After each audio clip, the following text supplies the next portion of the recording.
নমস্কাৰ গাইজ মই থিতিৰাজ আপোনালোকক স্বাগতম জনাইছোঁ টেক অসমলৈ। আজি আমি লৈছোঁ এটা নতুন আনবক্সিং যিটো অন্য কোনো নহয় এটা মষ্ট আৱেইটেড ফোন ৰেডমিৰ ফালৰ পৰা ৰেডমি নোট 8 Pro যিটো অলপতে লঞ্চ কৰা হৈছিল আৰু 21 অক্টোবৰ প্ৰথম চেল আছিল। সেই চেলৰ দিনাখনে আমি অৰ্ডাৰ কৰিছিলোঁ যাতে আপোনালোকক এই ফোনটো দেখাব পাৰোঁ আৰু ইয়াৰ এটা অনেষ্ট ৰিভিউ দিব পাৰোঁ। সেইকাৰণে আমি লৈছোঁ আজি ৰেডমি নোট 8 Proৰ এটা আনবক্সিং ভিডিঅ'। আশা কৰোঁ আপোনালোকে পচন্দ কৰিব। যদি ভাল লাগে নিশ্চয় আমাক কমেণ্ট ছেকশ্যনত জনাব।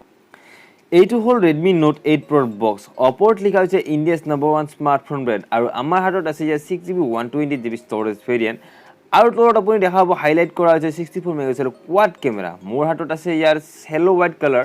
বক্সৰ লেফ্ট চাইডত আপুনি দেখা পাব এটা নতুন বস্তু, সেইটো হৈছে ৰেডমি নোট 8 Proৰ লগতে লেখা হৈছে ইয়াত এলেক্সা বুইল্ট ইন, অৰ্থাৎ আপুনি ইয়াত দেখা পাব আমাজন এলেক্সাৰ out of the box support. এতিয়া চাওঁ আমি বেক চাইডত কি হাইলাইট কৰা হৈছে। বেক চাইডত তলত আপুনি লেখা দেখা পাব হেল্ল' হোৱাইট, যিটো হৈছে এই ফোনটোৰ কালাৰ।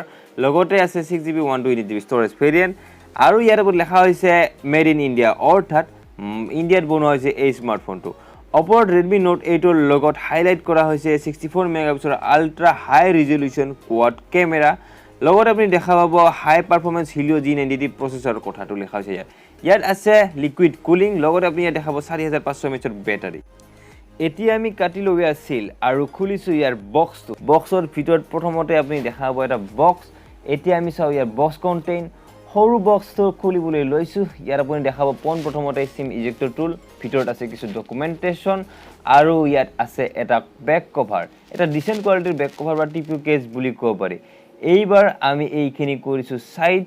আমি যাওঁ এতিয়া মেইন ডিভাইচলৈ। এই চাওক মোৰ হাতত আছে হেল্ল' হোৱাইট কালাৰৰ ৰেডমি নোট 8 Pro। ধুনীয়া ডিজাইন, ধুনীয়া কাৰ্ভ বডি বুলি ক'ব পাৰি। এটা ধুনীয়া গ্ৰিপ হ'ব হাতত। লিখা আছে ইয়াত ট্ৰিপল চিম স্লট আৰু চাৰ ভেলিউ। অকণমান সময়ৰ বাবে থৈ দিওঁ এই নোট 8 Proটো কাষত আৰু চাওঁ ইয়াৰ বক্সৰ আদাৰ কণ্টেইন। এতিয়া ইয়াত চাওক, ইয়াত আছে এডাল টাইপ চি পৰ্ট কেবুল চাৰ্জিঙৰ বাবে আৰু আছে এটা চাৰ্জিং এডপ্টাৰ 5V 3A লেখা হৈছে ইয়াত, অৰ্থাৎ 18 ৱাটৰ ফাষ্ট চাৰ্জিং ছাপোৰ্ট কৰিব এই এডপ্টাৰডালে। এইখিনি হৈছে এই বক্সৰ বক্স কণ্টেইন। এতিয়া আমি চাওঁ ইয়াৰ ফিজিকেল অভাৰভিউ। ৰাইট চাইডত আপুনি দেখা পাব পাৱাৰ লক আনলক বটম, লগতে আছে ভলিউম আপ এণ্ড ডাউন কি। ওপৰত আপুনি দেখা পাব ছেকেণ্ডাৰী মাইক হোল, লগতে আছে আয়াৰ ব্লাষ্টাৰ আৰু লেফ্ট চাইডত আপুনি দেখা পাব dual SIM tray plus micro' S D slot এখন। হয়, এইবাৰ দিয়া হৈছে ট্ৰিপল চিম স্লট এই ফোনটোত। এতিয়া চাওঁ তলত দিয়া হৈছে 3.5mm হেডফোন জেক, লগতে আপুনি দেখা পাব টাইপ চি পৰ্ট চাৰ্জিঙৰ বাবে। ইয়াত আছে প্ৰাইমাৰী মাইক হোল আৰু আছে স্পীকাৰ গিল। বেকত আপুনি দেখা পাব গ্লাছ বেক গৰিলা গ্লাছ 5ৰ প্ৰটেকশ্যনৰ লগত। আমাৰ হাতত আছে ইয়াৰ হলো হোৱাইট কালাৰ।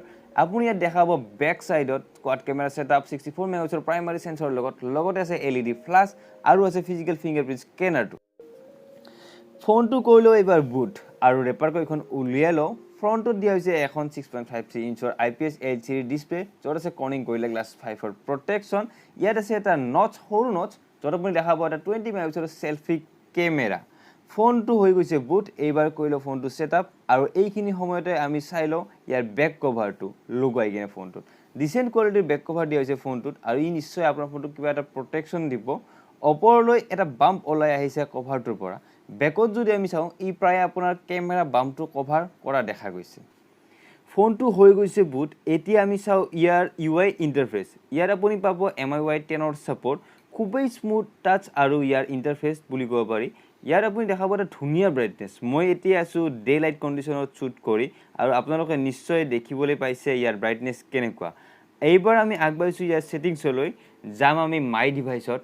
আপোনালোকে অলৰেডি দেখিছে যে ইয়াত এটা আপডেট আহি গৈছে MIUIৰ ফালৰ পৰা। পিছত কৈ ল'ম এই ফোনটো আপডেট।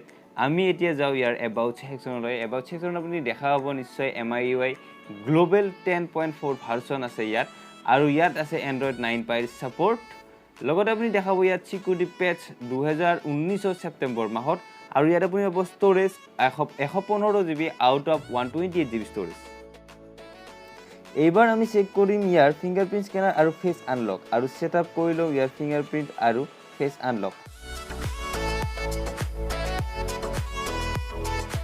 হৈ গৈছে ইয়াৰ চিকিউৰিটি ছেটআপ। এইবাৰ আমি চেক কৰিম ইয়াৰ স্পীড। প্ৰথমে আমি কৰিম ইয়াৰ ফিংগাৰপ্ৰিণ্ট চেক।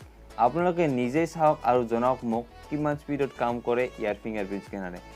মই যিমানখিনি অনুভৱ কৰিছোঁ খুবেই স্পীডত খোলা খাই আছে ফোনটো আৰু ফিংগাৰপ্ৰিণ্ট স্কেনাৰ হিচাপে খুবেই স্পীডত কাম কৰি আছে এই ফোনটোৰ ফিংগাৰপ্ৰিণ্ট স্কেনাৰটোৱে আমি এইবাৰ চাম ইয়াৰ ফেচ আনলক কৰিলো ফোনটো লক পাৱাৰ বটনত ক্লিক কৰিছো আৰু এই সব খুলি গৈছে ফোনটো খুবেই ভাল এটা ৰেসপন্স আৰু স্পীড দেখাইছে এই ফোনটোৱে ফেচ আনলকৰ ক্ষেত্ৰটো খুবেই সোনকালে ফেচ আনলক হৈ আছে এটা ধুনীয়া স্পীড দেখা পাইছো দুয়োটা ক্ষেত্ৰতে মোৰ হিচাপত সিকিউৰিটি সিস্টেমত দুয়োটা ক্ষেত্ৰতে ভাল কাম কৰা দেখা গৈছে Redmi এইবাৰ আমি চাও ইয়াৰ কেমেৰা ডিপাৰ্টমেন্ট আপুনি এই ফোনটোত বেকত দেখা পাব এটা কোৱাড কেমেৰা সেটআপ যত আপুনি পাইছে 64 মেগাপিক্সেলৰ প্ৰাইমাৰী সেন্সৰ Samsungৰ ফালৰ পৰা লগতে আছে এখন 8 megapixel ultra wide angle lens 2 megapixel এখন ডেপথ সেন্সৰ আৰু 2 মেগাপিক্সেল এখন ম্যাক্ৰো লেন্স এতিয়া আমি চাও ইয়াৰ কেমেৰা ইন্টাৰফেসটো ইয়াত আপুনি পাব আগৰ দৰে MIUI কেমেৰা ইন্টাৰফেসটো ধুনীয়া কেইটামান ফটো উঠাই চাও আৰু ইয়াত আপুনি দেখা পাব ধুনীয়া ফোকাস লগতে কিছুমান ফটোৰ